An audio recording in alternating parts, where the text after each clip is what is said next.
So 500 സീരീസിലെ B550 motherboards already ഇപ്പോൾ മാർക്കറ്റിൽ കോമൺ ആയിട്ട് അവൈലബിൾ ആയി തുടങ്ങിയിട്ടുണ്ട്. അതേപോലെ തന്നെ റൈസന്റെ നെക്സ്റ്റ് ജനറേഷൻ പ്രോസസ്സേഴ്സ് 4000 സീരീസ് പ്രോസസ്സേഴ്സും മേ ബി ഈ വർഷം തന്നെ ഉണ്ടാവുമെന്നാണ് നമ്മൾ എക്സ്പെക്ട് ചെയ്യുന്നത്. ഈ ഇയർ എൻഡ് ഉണ്ടാവും. ഇങ്ങനത്തെ ഒരു സിറ്റുവേഷനിൽ B550 മദർബോർഡിലോട്ട് അപ്ഗ്രേഡ് ചെയ്യണോ അല്ലെങ്കിൽ പഴയ B450 തന്നെ യൂസ് ചെയ്താൽ മതിയോ? B450യും B550യും തമ്മിലുള്ള ഡിഫറൻസസ് എന്താണ്? B450 മദർബോർഡ് ഇപ്പോഴും യൂസ് ചെയ്യാൻ പറ്റുമോ? അല്ലെങ്കിൽ ഇനി ഫ്യൂച്ചർ അപ്ഗ്രേഡ്സ് ഒക്കെ നോക്കുമ്പോൾ ഇതുവരെ നമുക്ക് B450 മദർബോർഡ്സ് യൂസ് ചെയ്യാൻ പറ്റും? ഇങ്ങനത്തെ പല കൺഫ്യൂഷൻസും ചിലപ്പോൾ നിങ്ങൾക്ക് ഉണ്ടാകും. സോ എന്തായാലും ഈ വീഡിയോയിൽ നമ്മൾ ഇതെല്ലാമാണ് കവർ ചെയ്യാൻ പോകുന്നത്. B550, B450 ആൻഡ് X570യുടെയും കുറച്ച് കാര്യങ്ങൾ പറയുന്നതായിരിക്കും. So your own techno factory with me sumo. തുടങ്ങാം. എന്തായാലും മദർബോർഡ്സിനെ കുറിച്ചാണ് നമ്മൾ സംസാരിക്കാൻ പോകുന്നത്. സോ ഒബ്വിയസ്ലി ഒരു മദർബോർഡിനെ കുറിച്ച് എനിക്ക് പറയാതിരിക്കാൻ പറ്റത്തില്ല, A320 മദർബോർഡ്. കാരണം ഇപ്പോഴത്തെ സിറ്റുവേഷൻ നോക്കുമ്പോൾ PC പാർട്സിന്റെ പ്രൈസ് നല്ലപോലെ കൂടി നിൽക്കുവാണ്. സോ അതുകൊണ്ട് തന്നെ പ്രൈസ് കുറയ്ക്കാൻ വേണ്ടി ബജറ്റ് ഫ്രണ്ട്ലി ആയിട്ടുള്ളൊരു PC സെറ്റാക്കാൻ വേണ്ടി നോക്കുന്നവർ പ്രൈസ് കുറയ്ക്കാൻ അല്ലെങ്കിൽ ബജറ്റ് കുറയ്ക്കാൻ A320 മദർബോർഡാണ് നോക്കുന്നത്. ഇത് ഞാൻ പല വീഡിയോസിലും പറഞ്ഞ, അത് വാട്സപ്പ് ഗ്രൂപ്പിലും പറയുന്നതാണ്, യൂട്യൂബ് കമൻസിലും എല്ലാവരോടും പറയുന്ന ഒരു സംഭവമാണ്. A320യേക്കാളും എത്രയോ ബെറ്റർ ആണ് B450 ചൂസ് ചെയ്യാന്നുള്ളത്. പക്ഷേ മോസ്റ്റ്ലി ബജറ്റ് ഇഷ്യൂ ആയതുകൊണ്ട് തന്നെ പലരും മദർബോർഡിലാണ് കോംപ്രമൈസ് ചെയ്യുന്നത്. ഞാൻ നേരത്തെയും ഒരു വീഡിയോ ചെയ്തിട്ടുണ്ട് ഡീറ്റെയിൽഡ് ആയിട്ട് A320യും B450യുടെ കമ്പാരിസൺ. എന്തുകൊണ്ടാണ് A320 എടുക്കാൻ പാടില്ല, A320യുടെ ലിമിറ്റേഷൻസും ഫ്ലോസും എന്തൊക്കെയാണെന്ന് ഡീറ്റെയിൽഡ് ആയിട്ട് ഞാൻ ഒരു വീഡിയോയിൽ പറഞ്ഞിട്ടുണ്ട്. ഇൻ കേസ് അത് ഇപ്പോഴും നിങ്ങൾ കണ്ടില്ലെങ്കിൽ ഇവിടെ ഞാൻ പിൻ ചെയ്തേക്കാം, ജസ്റ്റ് കണ്ടു നോക്കൂ. മദർബോർഡ് ഞാൻ എപ്പോഴും പറയുന്നതാണ് ഏറ്റവും ഇമ്പോർട്ടൻറ്റ് കോമ്പണൻ്റ് ആണ്. കാരണം നിങ്ങൾ വാങ്ങിക്കുന്ന PCയുടെ പാർട്സ് എല്ലാം കണക്ട് ചെയ്യുന്നത് മദർബോർഡിലാണ്. സോ അത് ഏറ്റവും ഇമ്പോർട്ടൻ്റ് ആയിട്ടുള്ളൊരു സംഭവമാണ്. സോ എന്തായാലും മിനിമം ഒരു B450യുടെ ബേസിക് മദർബോർഡ് ചൂസ് ചെയ്യാൻ നോക്കുക. എനിക്ക് എന്തായാലും പറയാനല്ലേ പറ്റത്തുള്ളൂ, നിങ്ങളുടെ പൈസയാണ്, സോ നിങ്ങളുടെ ഇഷ്ടമാണ്. ബട്ട് എൻ്റെ ഒരു ജെനുവിൻ റെക്കമെൻഡേഷൻ ആണ് ഗോ വിത്ത് B450 മദർബോർഡ്സ്. ആൻഡ് അതുകൂടാതെ ഇമ്പോർട്ടൻ്റ് ആയിട്ടുള്ളൊരു സംഭവമാണ് A320യിൽ നെക്സ്റ്റ് വരാനിരിക്കുന്ന 4000 സീരീസ് പ്രോസസ്സർ സപ്പോർട്ട് ചെയ്യുന്നതല്ല. സോ എന്തായാലും നമുക്ക് B450 ആൻഡ് B550 മദർബോർഡ്സിൻ്റെ കാര്യം നോക്കാം. സോ ഫസ്റ്റ് ഓഫ് ഓൾ പലർക്കും ഡൗട്ട് ഉണ്ടാകും, എന്തുകൊണ്ടാണ് ഈ മദർബോർഡ് ചേഞ്ച് ആകുന്നത്, അല്ലെങ്കിൽ ചിപ്സെറ്റ് ഇത്രയും എന്തുകൊണ്ടാണ് ഉണ്ടാക്കുന്നത്? ഏതെങ്കിലും ഒരു ചിപ്സെറ്റ് പോരെ? B550 ആണെങ്കിൽ ഒരു B550 പോരെ എല്ലാത്തിനും? കാരണം already first, second, third gen എല്ലാം തന്നെ B550 സപ്പോർട്ട് ചെയ്യുന്നതാണ്. സോ എന്തുകൊണ്ട് വീണ്ടും B550 അല്ലെങ്കിൽ X570 ഇതുപോലെ പല ചിപ്സെറ്റ് ഉണ്ടാകുന്നു എന്ന് പലർക്കും ഒരു ഡൗട്ട് ഉണ്ടാകാം. സോ ഇതിന്റെ പ്രൈമറി റീസൺ എന്ന് പറയുന്നത് ചിപ്സെറ്റിന്റെ സൈസ് ആണ്. ഈ ചിപ്സെറ്റ് എന്താണ്, ബയോസ് എന്താണെന്ന് നമ്മൾ ഡീറ്റെയിൽഡ് വീഡിയോ വേറെ ചെയ്തിട്ടുണ്ട്. അതെന്തായാലും ഫസ്റ്റ് നിങ്ങൾ ചിപ്സെറ്റും കാര്യങ്ങളും അറിയുന്നതിന് മുമ്പേ അതൊന്ന് കണ്ടു നോക്കുക. അതെന്തായാലും ഇവിടെ പിൻ ചെയ്തിട്ടുണ്ടാവും. സോ ചിപ്സെറ്റിന്റെ അല്ലെങ്കിൽ മെയിൻലി ബയോസിന്റെ സൈസ് കാരണമാണ് നമുക്ക് ഓരോ ജനറേഷൻ കൂടുമ്പോഴും പല മദർബോർഡ്സ് വരുന്നത്. സോ നമുക്കറിയാവുന്ന കാര്യമാണ് പ്രോസസ്സേഴ്സിന്റെ ഡീറ്റെയിൽസും കാര്യങ്ങളും, ബയോസ് ഡീറ്റെയിൽസും കാര്യങ്ങളും, സിസ്റ്റത്തിന്റെ ഡേറ്റും കാര്യങ്ങളും, ഓൾമോസ്റ്റ് ഇതുപോലത്തെ സംഭവങ്ങളെല്ലാം തന്നെ സ്റ്റോർ ചെയ്യുന്നത് ചിപ്സെറ്റിലാണ്. സോ ചിപ്സെറ്റിന്റെ സൈസ് എന്ന് പറയുന്നത് ഫോർ എക്സാമ്പിൾ B450 നോക്കുവാണെങ്കിൽ 16 MB ആണ് B450 ചിപ്സെറ്റിന്റെ പ്രോഗ്രാമബിൾ മെമ്മറി സൈസ് എന്ന് പറയുന്നത്. സോ ഇത്രയും സൈസിലാണ് B450 സപ്പോർട്ട് ചെയ്യുന്ന എല്ലാ പ്രോസസ്സേഴ്സിന്റെയും ഡീറ്റെയിൽസ് ആഡ് ചെയ്യുന്നത് അല്ലെങ്കിൽ ഡേറ്റ സ്റ്റോർ ചെയ്യുന്നത്. സോ നമുക്ക് ഫസ്റ്റ് ജനറേഷൻ തൊട്ട് തേർഡ് ജനറേഷൻ ഇപ്പോൾ വരെ നോക്കിക്കഴിഞ്ഞാൽ 1200 തൊട്ട് Ryzen 3 1200 തൊട്ട് അല്ലെങ്കിൽ AMDയുടെ Athlon സീരീസ് നോക്കിക്കഴിഞ്ഞാലും 200, 240G അല്ലെങ്കിൽ 3000G ആ ഒരു സ്റ്റാർട്ടിംഗ് റേഞ്ചിൽ നിന്ന് നോക്കിക്കഴിഞ്ഞാൽ 3950 Ryzen 9 3950 വരെ എത്ര പ്രോസസ്സേഴ്സ് ഉണ്ടോ ഡേറ്റ എല്ലാം തന്നെ സ്റ്റോർ ആകുന്നത് 16 MB എന്ന് പറയുന്ന ഈ മെമ്മറി സൈസിലാണ്. സോ അതൊരു മെയിൻ റീസൺ ആണ് ഒരു ടൈം ആകുമ്പം ഇതിനേക്കാളും കുറച്ചുകൂടെ ബെറ്റർ മെമ്മറി ഉള്ള ഹയർ കപ്പാസിറ്റി ഉള്ള ബോർഡ്സ് ഇറക്കുന്നത്. കാരണം ഇപ്പോൾ തന്നെ ഓൾറെഡി നോക്കിക്കഴിഞ്ഞാൽ B450യിൽ ഇത്രയും പ്രോസസ്സേഴ്സിന്റെ ഡേറ്റ ഉണ്ട്. സോ ഇനി അങ്ങോട്ട് 4th ജനറേഷൻ ഓർ 4000 സീരീസ് പ്രോസസ്സേഴ്സിന്റെയും കൂടെ ഡേറ്റ ആഡ് ചെയ്യാനുള്ള സ്പേസ് ഇല്ലാത്തത് കൊണ്ടാണ് B550 അതിനു മുമ്പേ X570 ഇറക്കി തുടങ്ങിയത്. സോ ഇവിടെ ആക്ച്വലി AMD 4000 സീരീസ് ലോഞ്ച് ആയപ്പോൾ AMD പറഞ്ഞത് B450യിൽ ഫ്യൂച്ചർ 4th ജനറേഷൻ സപ്പോർട്ട് ചെയ്യില്ല എന്നാണ്. സോ ഈ ഒരു ന്യൂസ് വന്നപ്പോൾ അതുകൊണ്ട് തന്നെ AMD ഫാൻസ് നല്ലപോലെ ഡിസപ്പോയിന്റഡ് ആയിരുന്നു. ഇത് കേട്ട് കഴിഞ്ഞപ്പോഴാണ് വീണ്ടും AMD അവരുടെ പ്ലാൻ മാറ്റി. ആസ് ഓഫ് നോ AMD പറയുന്നത് 4000 സീരീസ് സപ്പോർട്ട് ചെയ്യുന്നതാണ്. സോ അതൊരു ഹാപ്പി ന്യൂസ് ആണ് ഫോർ AMD ഫാൻസ്. രണ്ടാമത്തെ കാരണം പല ടൈപ്സ് ഓഫ് ചിപ്സെറ്റ്സ് ഇറക്കുന്നത് ഒരു ബജറ്റ് പോയിന്റ് ഓഫ് വ്യൂ നോക്കിയിട്ടുമാണ്. കാരണം ഇപ്പോൾ ഞാൻ A320യെ കുറിച്ച് പറഞ്ഞു. A320 എന്ന് പറയുന്നത് ഏറ്റവും ലോവസ്റ്റ് കാറ്റഗറി അല്ലെങ്കിൽ ഏറ്റവും ലോവസ്റ്റ് ബജറ്റ് കാറ്റഗറിയിലുള്ളവർക്ക് വേണ്ടി റെഡിയാക്കിയ ഒരു ചിപ്സെറ്റാണ് A320. A320യിൽ ചില ലിമിറ്റേഷൻസ് ഉണ്ട്. അതേപോലെ B450 എന്ന് പറയുന്ന ഒരു മിഡ് റേഞ്ച് ആണ്. X570 എന്ന് പറയുന്നത് ഹൈലി പ്രീമിയം കാറ്റഗറിയിൽ വരുന്നതാണ്. സോ അങ്ങനെയാണ് എൻ്റെ ക്ലാസിഫിക്കേഷൻ. സോ പല ബജറ്റ് കാറ്റഗറിയും ഉദ്ദേശിച്ചുകൊണ്ട് അറിഞ്ഞുകൊണ്ടാണ് പല ചിപ്സെറ്റും ഇറക്കുന്നത്. ഇനി B550 നമ്മൾ നോക്കുവാണെങ്കിൽ B550 മെയിൻലി 4000 സീരീസിന് വേണ്ടി റെഡിയാക്കിയ ഒരു ചിപ്സെറ്റ് ആണ്. Direct out of the box 4000 series processors B550 ബോർഡ്സിൽ വർക്ക് ചെയ്യുന്നതായിരിക്കും.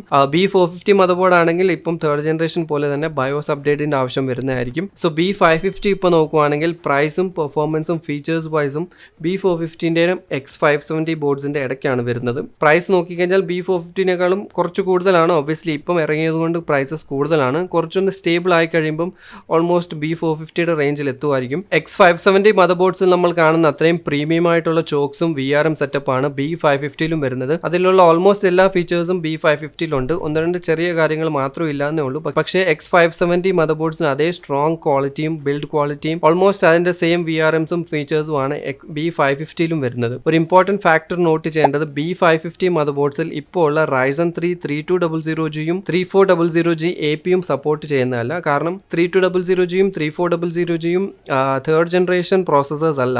ആക്ച്വലി ഇതിൽ യൂസ് ചെയ്തേക്കുന്നത് സെക്കൻഡ് ജനറേഷൻ 12 നാനോമീറ്റർ പ്രോസസ് തന്നെയാണ്. സോ അതുകൊണ്ട് തന്നെ ടെക്നിക്കലി ഇത് സെക്കൻഡ് ജനറേഷൻ APUs ആണ്. പക്ഷേ തേർഡ് ജനറേഷന്റെ കൂടെ ഇത് ലോഞ്ച് ചെയ്തേ ഉള്ളൂ. സോ സെക്കൻഡ് ജനറേഷൻ ആയതുകൊണ്ട് തന്നെ ഈ രണ്ട് APUsഉം B550 മദർബോർഡ്സ് സപ്പോർട്ട് ചെയ്യുന്നതല്ല. തേർഡ് ജനറേഷനിൽ ഞാൻ ഇപ്പോൾ പറഞ്ഞ രണ്ട് APUs ഇൻക്ലൂഡഡ് അല്ല. ഇത് രണ്ടിനും സപ്പോർട്ട് ഇല്ല. ബാക്കി തേർഡ് ജനറേഷൻ പ്രോസസേഴ്സ് എല്ലാം സപ്പോർട്ട് ചെയ്യുന്നതാണ്. അങ്ങോട്ട് മേലോട്ട് ഫോർത്ത് ജനറേഷനും സപ്പോർട്ട് ചെയ്യുന്നതായിരിക്കും. ഇനി B450യിലും B550യിലും എന്താണ് മേജർ ഡിഫറൻസസ് എന്ന് ചോദിച്ചു കഴിഞ്ഞാൽ വലുതായിട്ട് ആക്ച്വലി പറയത്തക്ക വ്യത്യാസമൊന്നുമില്ല. ഐ മീൻ എല്ലാവരെയും എഫക്ട് ചെയ്യുന്ന അത്രയും വലിയ ഡിഫറൻസസ് ഒന്നും ഇല്ലെന്നാണ് ഞാൻ ഉദ്ദേശിച്ചത്. കാരണം B450യിൽ നോക്കിക്കഴിഞ്ഞാൽ PCI Gen 3 ആണ് സപ്പോർട്ട് ഉള്ളത്. B550യിൽ PCI Gen 4 സപ്പോർട്ട് ഉണ്ട്.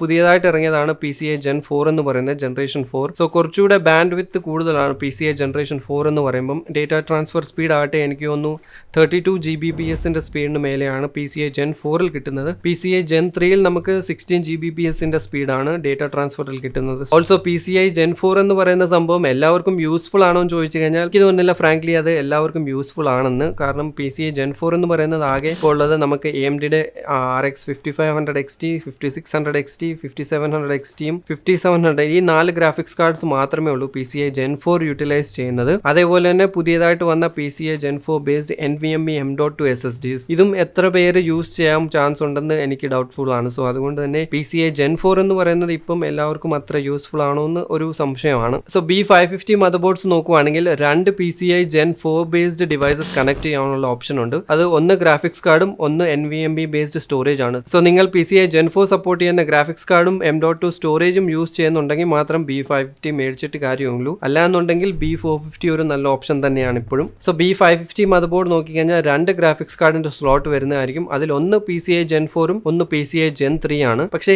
X570 മദർബോർഡുമായിട്ട് കമ്പയർ ചെയ്ത് നോക്കുമ്പോൾ X570യിൽ 4 ഡിവൈസസ് കണക്ട് ചെയ്യാനുള്ള ഓപ്ഷൻ ആയിരിക്കും ഉണ്ടാകുന്നത്. അതിൽ രണ്ട് PCI Gen 4 സപ്പോർട്ട് ചെയ്യുന്ന NVMe SSD കണക്ട് ചെയ്യാൻ പറ്റും. അതുപോലെ തന്നെ രണ്ട് ഗ്രാഫിക്സ് കാർഡിന്റെ സ്ലോട്ടും വരുന്നത് PCI Gen 4 ആണ്. സോ X570 മദർബോർഡും B550 മദർബോർഡിലും തമ്മിലുള്ള മെയിൻ വ്യത്യാസം ഇത് രണ്ടാണ്. നെക്സ്റ്റ് ചെറിയ ഡിഫറൻസ് വരുന്നത് B550 മദർബോർഡ്സിൽ ചില input and output ports connect ചെയ്തേക്കുന്നത് CPU ത്രൂ ആണ്. CPU ത്രൂ കണക്ട് ചെയ്തേക്കുന്നത് പഴയ PCI 3 ലേൻസിലാണ് കണക്ട് ചെയ്തേക്കുന്നത്. B450 നോക്കുവാണെങ്കിൽ PCI Gen 2യിലാണ് കണക്ട് ചെയ്തേക്കുന്നത് ഈ പോർട്സ് എല്ലാം. B550യിൽ നോക്കുമ്പോൾ ഇത് കണക്ട് ചെയ്തേക്കുന്നത് CPU through PCI Gen 3 based ലേൻസിലാണ് കണക്ട് ചെയ്തേക്കുന്നത്. സോ അതുകൊണ്ട് തന്നെ ഹയർ സ്പീഡ് USB ഒക്കെ നമുക്ക് ഇതിൽ കണക്ട് ചെയ്യാൻ പറ്റുന്നതായിരിക്കും. X570യിലും B550യിലും നമുക്ക് ഹയർ സ്പീഡ് USB 3.2ഉം അതേപോലെ തന്നെ ടൈപ്പ് സിയുടെ 1ഉം 2ഉം പോർട്സിന്റെ ഓപ്ഷൻസും വരുന്നതായിരിക്കും. സോ ബോട്ടം ലൈൻ സിമ്പിൾ ആയിട്ട് പറഞ്ഞു കഴിഞ്ഞാൽ B450യും B550 തമ്മിൽ വലിയ വ്യത്യാസമൊന്നുമില്ല.